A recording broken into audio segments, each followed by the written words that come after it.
Japan Coach, ways to make living and working in Japan the amazing experience it should be. Hi everybody, hope you're doing well. My name is Paul Durant and I am a intercultural coach based in Japan, and this is Japan Coach.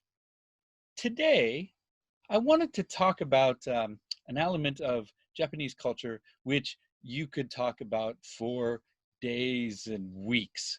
But I'm just going to sort of touch on it today a little bit just to get sort of started. And I know that we'll probably talk about it a lot more as we go in the future.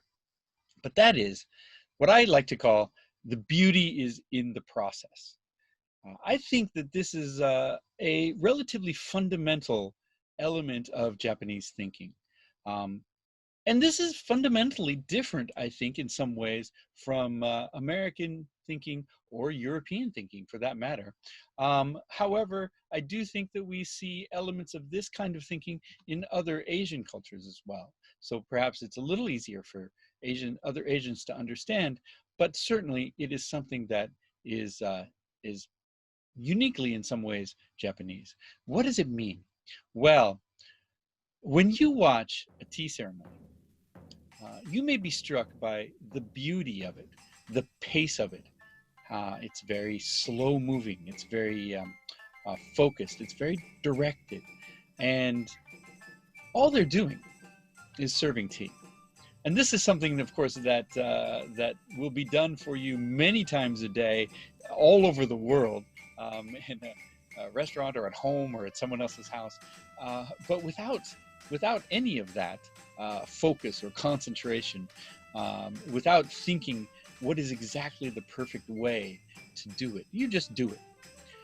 But in the tea ceremony and other elements like that, I think we really can understand this Japanese concept of the beauty is in the process. Because what's happening there is it's only tea. And the people involved in the tea ceremony know that it's only serving tea. It's a very mundane act, but it isn't the act itself. It's the process of the act that is beautiful, that is important, that is valuable. And so the fact that you're serving tea is actually kind of unimportant. It's all about how you serve tea. There's a Zen master called Dogen who came up with the idea that when you wash dishes, for example, you should single-mindedly wash every dish. You should think about how you're washing it, and you should focus on the dish, and no distractions should bother you. There should be no multitasking, even when you're doing something as mundane as washing a dish. Every dish has its unique washing experience. And that's where beauty is in the process, kind of has its roots, is this sort of Zen Buddhist concept. And it really is a beautiful thing, but it's not only existing in traditional arts. And I think this is important to know as a business person doing business in Japan or working with Japanese business people, because the beauty is in the process exists in everyday life. What do I mean? Well, one of the, I think, issues with how things are done in Japan in a business context is the importance that you follow the steps, that you report on the steps, that you keep everybody else reported on and aware of what you're doing from step to step. In the US, for example, we might just sort of take the job on, and we're going to do it. We're going to find a solution. We'll get back to you when it's done. We'll tell you what the solution is.